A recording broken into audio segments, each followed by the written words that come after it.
The kids are back, on the run, but still determined to save LA from the threat of their parents. Family dynamics are tough. It's season 2 of Runaways. Episodes 1, 2, and 3. Gimme Shelter, Radio On, and Double Zeros.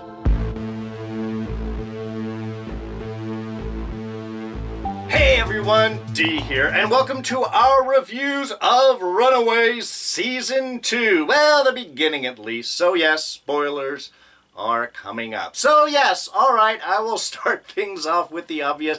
It has been a couple of weeks since this series has come up, but this is what happens when you drop an entire series right before Christmas.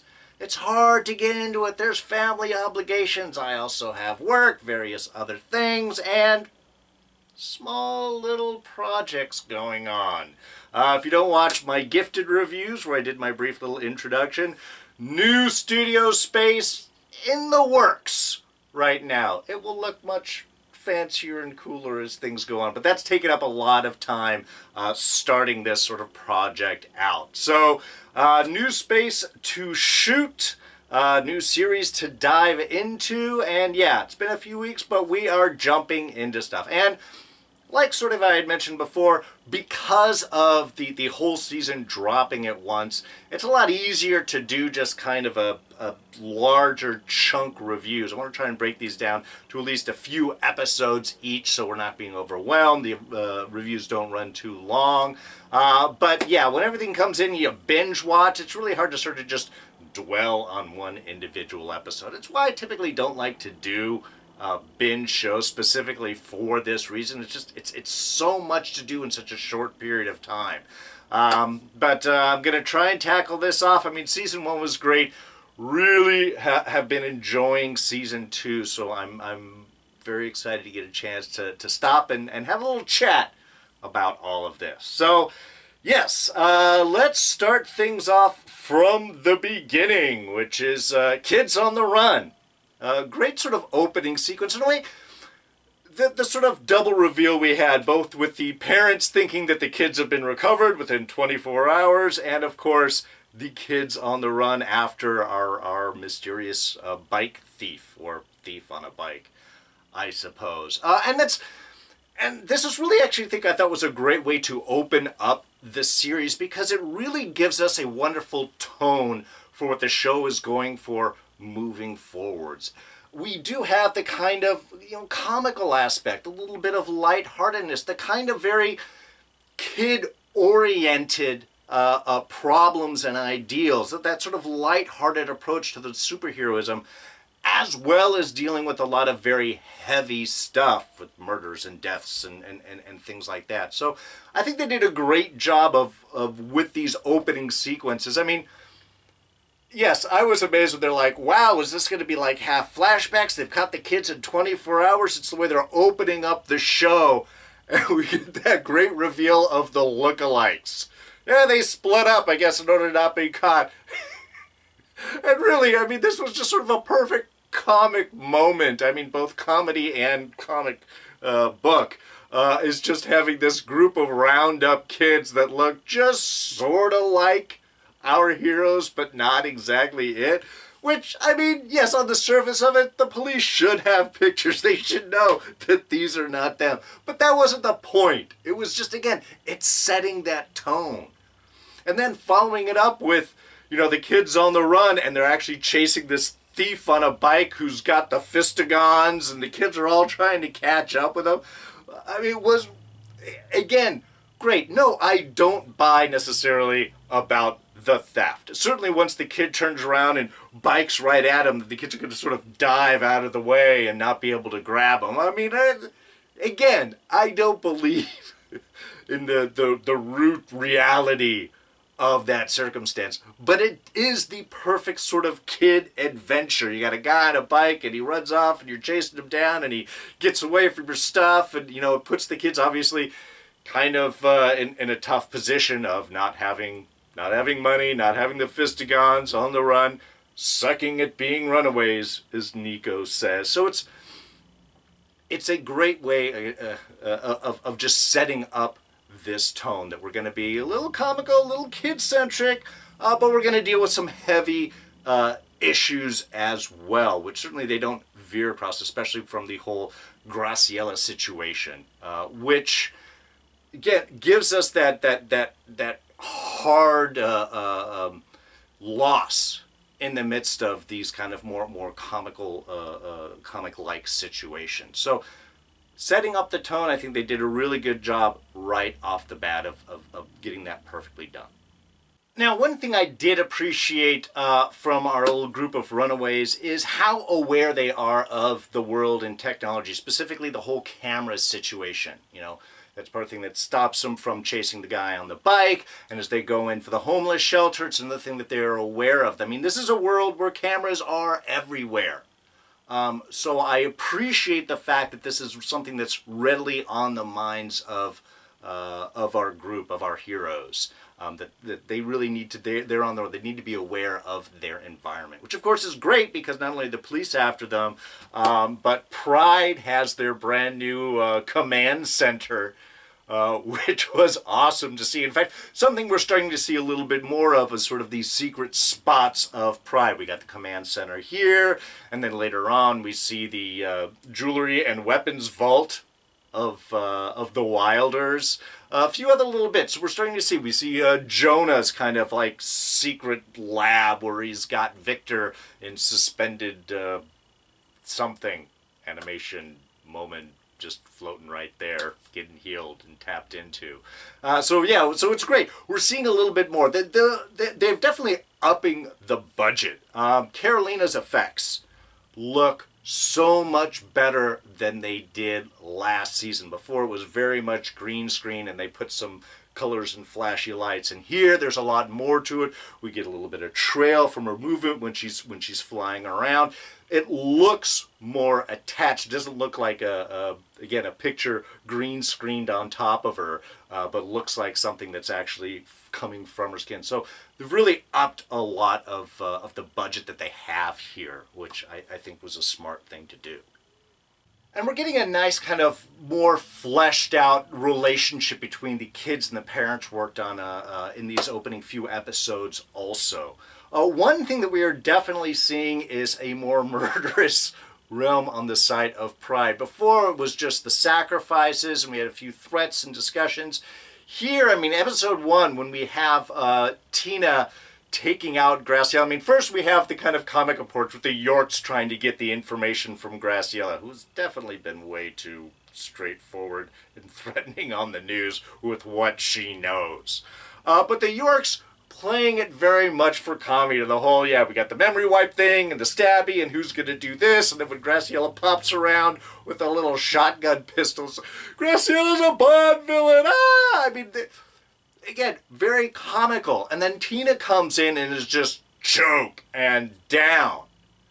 Again, this gives that, between the comedy that we have and the seriousness, it gives a nice breadth of that tone and certainly grounds the kids very much into the reality of the dangers that they're dealing with. Such a loss for Molly, too. I mean, really, their parents and now this one other person, but it has lit a fire underneath Molly to go out and train and try and be the hero that she feels that she can, which has a little conflict with some of the rest of the group. But we're seeing how that affects a family loss for Molly has had. But the seriousness that Tina has is really reflecting a lot over onto Nico. When we have that great battle, when Nico goes in to get the staff of one, and we have that great threesome off between Molly, Nico, and Carolina going after Tina. Great scene. I mean, really, what it gives us that action that we want. They're smart in not just having story take up so many episodes. We're getting a lot of action in too, which I think is a great way of doing. Keeps us all very engaged. But one thing that Robert had said after that fight is about the staff and how the staff has affected Tina, and now what's the effect it's going to have on Nico, on a young girl with a lot of anger issues that she's sort of exploring and dealing with. Because Nico hits Tina, I think, straight on in the midst of that battle, which stops Tina with the, "This is why Amy's dead, the monster that you are right now." I mean, throwing that intensity, that darkness that Tina has been bringing to all of her encounters, really taking the floor of the captainship. Okay, little offering to Jeffrey as co-captain, but really it's Tina making that stand of, this is, I am in charge. But Nico very quickly, and if they're trying to imply that this is an immediate effect of the staff or merely a mother-daughter similarity, is Nico takes a lot of that control issues very seriously, not only in getting people to train, which is a smart move. Again, I love this smart progression. They're not wasting any time. We've got our space, now we've got to train because our last encounter sucked. But Nico just very serious about that, how she's dealing with Carolina, how she sort of confronts Molly on the "we're not heroes" thing, we don't wear masks, we don't have code names. I mean, even just ordering everyone around, get up, it's time, it's training time. Very much similar to Tina's approach with Pride. And I'm curious if they're saying that this is just sort of a family connection, but they seem to be implying that this intensity might be as a result of dealing with the staff. And so Tina had to deal with that, and now we're going to see how Nico is going to respond to that as well. Is she going to become a bit more ruthless like her mother is also? Is that the cost of using the staff? Or is this something that she's going to be able to overcome? And I think that's obviously going to be part of Nico's mission or trial arc that we'll be dealing with for this season. Carolina also having a little family interaction on her own, dealing with Jonah and learning a bit more about her powers. Very dangerous game for Carolina to be playing right here. Because one, I think it's smart for her to tap into Jonah's knowledge and use his offer to teach her as a way to hone her own skills. The challenge, of course, with that is going to be, is she going to get sucked into Jonah's world, or is she going to be able to maintain that difference? Is she going to just be able to use that interaction with Jonah for her benefit, and in fact, go after and defeat Jonah and Pride? And also, I think the best kind of father-child relationship we have in these first couple of episodes isn't with a father and child, but a pseudo-parent, and that's Alex and Darius, which I have to say, I really, really got into their relationship, because Darius really takes it. I mean, yeah, in a way, he's using Alex, but especially by double zeros, by the time we get to the third episode, we're really seeing how Darius is a father figure. He is trying to teach Alex. There is a level of respect that's going on. I mean, I think he sees Alex sort of standing up to his dad, and maybe sees a little bit of himself in that as well. But through all of those little adventures, through all those little discussions, he's teaching Alex a way to interact with the world, a way to approach the world, a way to see things. And sadly, of course, that arc and relationship is short. And I have to say, as soon as he walked into the hotel at the end of episode 3, and he's looking around, and all I'm like is like, he's going to open the door, there's going to be a hit squad right there, and it's going to take Darius out. Didn't exactly go that way. That was Catherine taking him out, because, of course, in order to now remove the APB from the kids, they've got to give the DA a second theory, and that's going to be, Darius did it! Darius killed Destiny. And I guess they just find his dead body. It's easier to blame someone who's dead, I suppose. But much like Tina getting a little murdery on Graciela, we have Catherine get a little murdery on Darius. Also seeing how Catherine really has been kind of the instigator separating Darius and Jeffrey, who's pinned stuff on Darius and kind of kept Jeffrey away. It's the more ruthless side of her. I mean, she's always been tough, but really this kind of ruthless edge, we're seeing that more with Pride, which is great because it really does up the threat level of what we're experiencing here. But yeah, definitely, I was very bummed to see Darius's death. I really did enjoy the relationship that was developing between him and Alex. And I also loved how Darius's wife was on it. I mean, when she first met Alex, was just like, oh, who's this? Someone else helping going on? And as soon as they walked away, that's the Wilder kid. What's going on?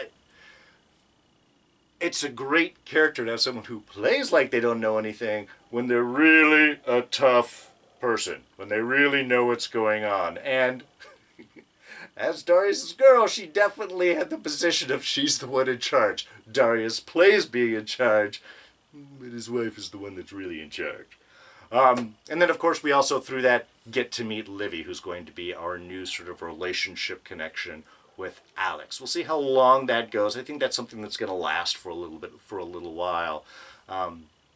But with Nico obviously connecting up with Carolina, we have Alex now a bit on the edge. So on the outs. So I like that bit of relationship. It gives Alex something outside. I love the cornrows. I think that looks great on him. And it's just it's a good.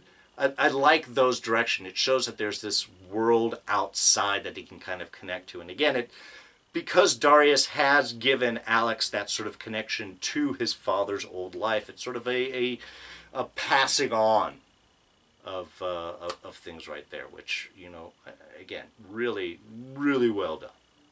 And finally, I have to say, I really enjoyed Janet kind of stepping up into things. She's been sort of, I mean, all of first season, she was sort of like the victim wife. I think it was played off. We got a little bit of a hint that she does have a brain, that she did study gravimetric sciences and stuff, that's how she met Victor, and they had that bit of conversation. So at the end of season 1, we get a little bit of implied of what there's more behind Janet than what we got to see.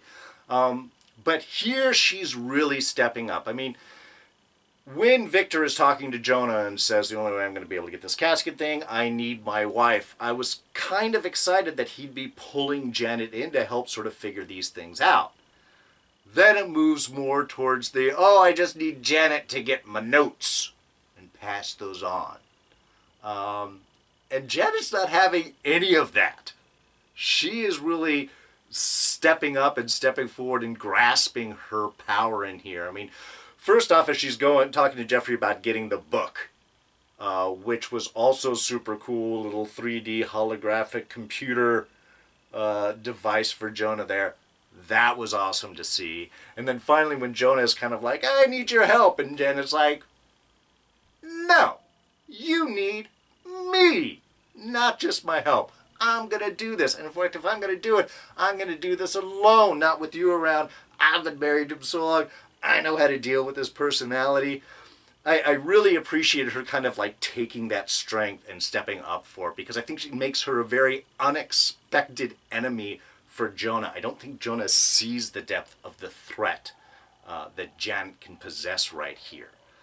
So I really enjoyed seeing that. I'm hoping that Victor has kind of, in his near-death experience, changed. It certainly seems to have. He's accepting certain responsibilities also. He wasn't totally mad finding out that Janet was the one that shot him.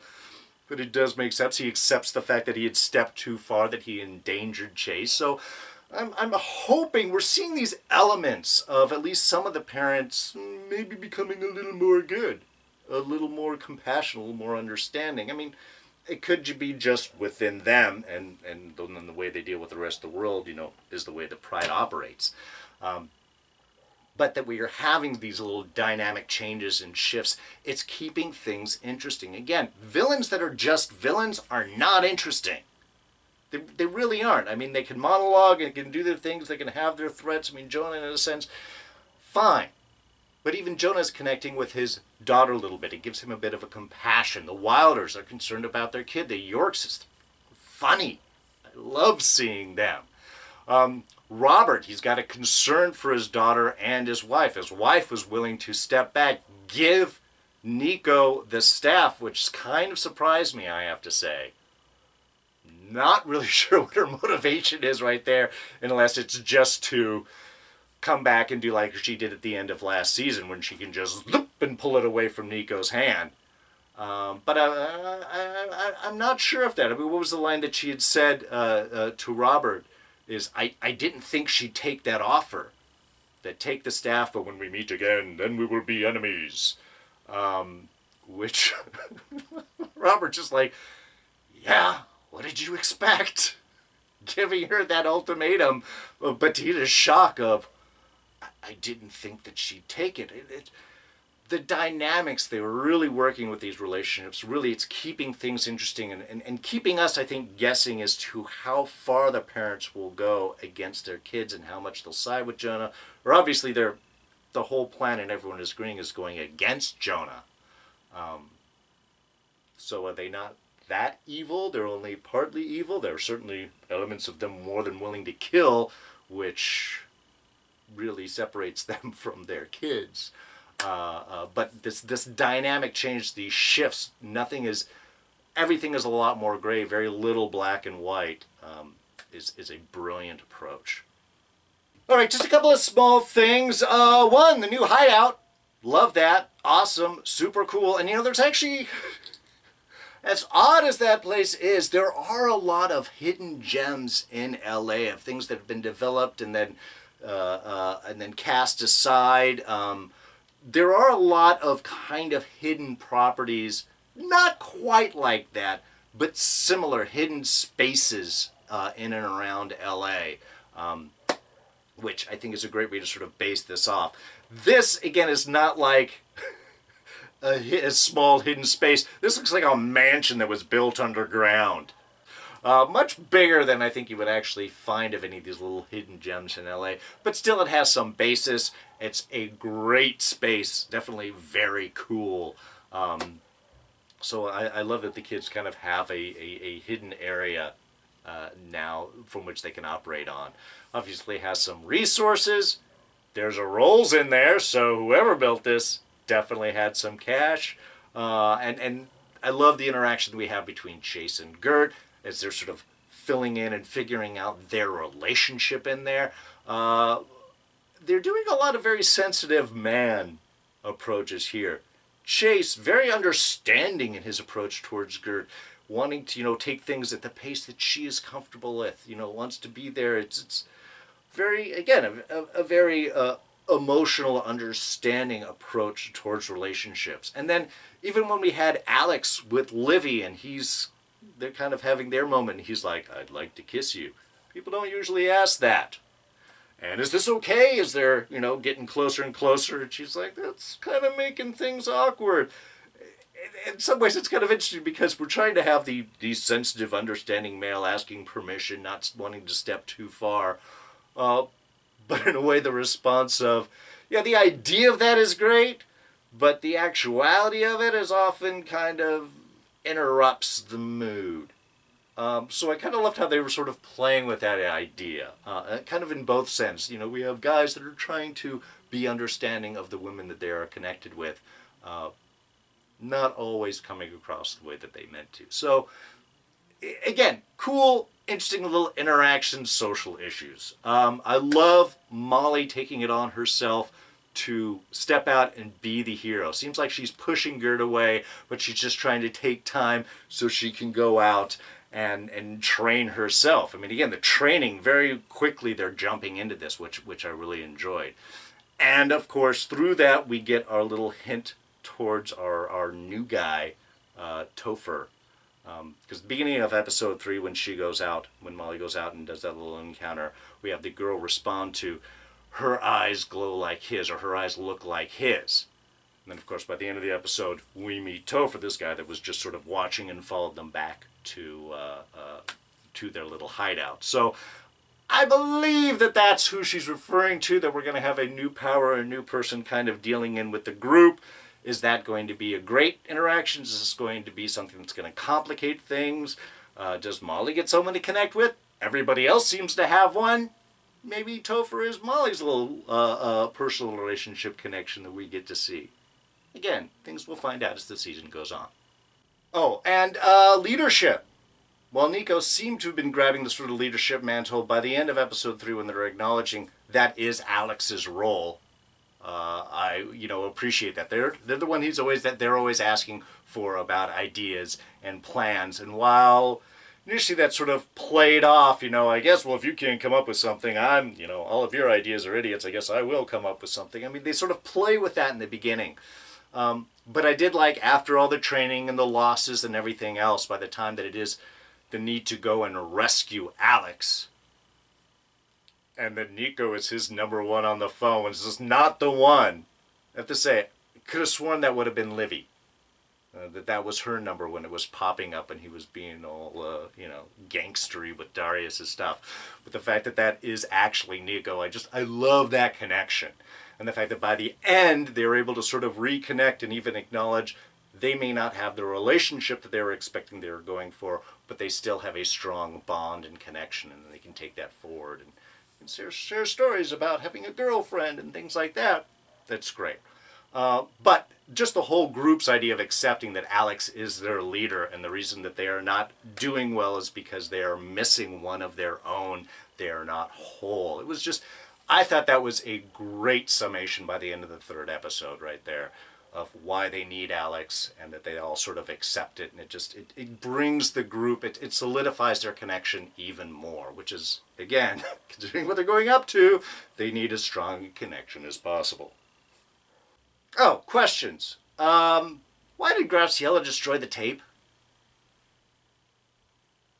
Why did she shoot that? Why did she take it out? Isn't that something that she'd want to sort of pass on?